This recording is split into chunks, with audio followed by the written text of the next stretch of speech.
What happens to a child who grows up feeling invisible, not abused, not abandoned, but simply overlooked? If you've ever felt like you had to earn love, struggle with feeling worthy, or find yourself constantly people pleasing, this might explain why. Today, we're exploring the psychology of the ignored child, a form of trauma that's invisible but incredibly damaging. The ignored child isn't unloved, they're unseen. Picture this: a child runs home excited about their day, but parents are too busy, stressed, or distracted to really listen. Their achievements go unnoticed, their struggles dismissed, their emotions treated as inconvenient. This isn't occasional distraction. This is chronic emotional unavailability. The child learns a devastating lesson. My inner world doesn't matter. These children develop what psychologists call emotional neglect. Unlike physical abuse, there's no bruise to point to, no obvious trauma, just a persistent feeling of being unimportant. The ignored child becomes hypervigilant, constantly scanning for approval, reading every micro expression, becoming an expert at everyone else's needs,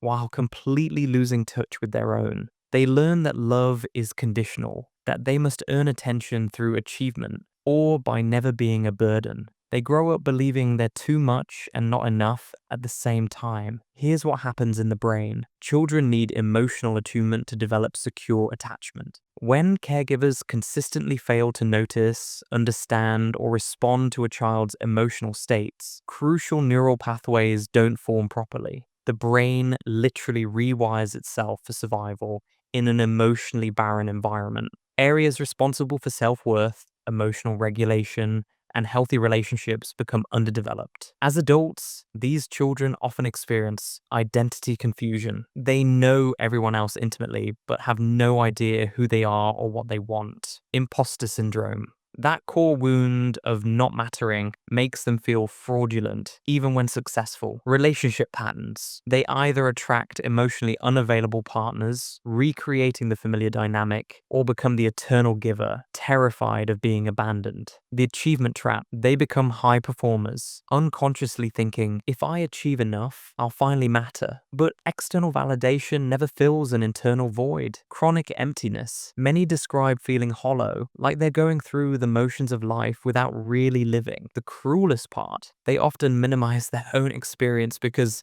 nothing bad happened. But emotional neglect is something bad happening. It's the absence of what should have been there. The good news? Neuroplasticity means these patterns can change. Your brain remains capable of forming new, healthier pathways throughout your life. Step 1. Recognition. Validate that your experience was real and had impact. Emotional neglect leaves real wounds that deserve attention. Step 2, reparenting yourself. Start giving yourself the attention you needed as a child. Notice your feelings without judgment. Ask yourself, what do I need right now? Step 3, develop internal validation. Instead of seeking approval from others, learn to acknowledge your own experiences. Your feelings are valid simply because you feel them. Step 4, set boundaries. Practice saying no to people-pleasing behaviors. Your needs matter just as much as everyone else's. Step 5, seek connection. Find relationships where you can be authentic without performing. Therapy can be incredibly healing, especially approaches that address attachment wounds. For parents watching, your attention is one of the most powerful gifts you can give. Put down the phone, make eye contact, show genuine interest. You don't have to be perfect, just present. Remember, the ignored child wasn't ignored because they didn't matter. They were ignored because their caregivers couldn't see their worth. That says nothing about your value and everything about their limitations. You matter. Your thoughts, feelings, and experiences are important. The attention you were denied doesn't determine your worth today. If this resonated, you're not alone. Share your experience in the comments. Let's break the silence around emotional neglect. Subscribe for more psychology content that validates your experience and supports your healing.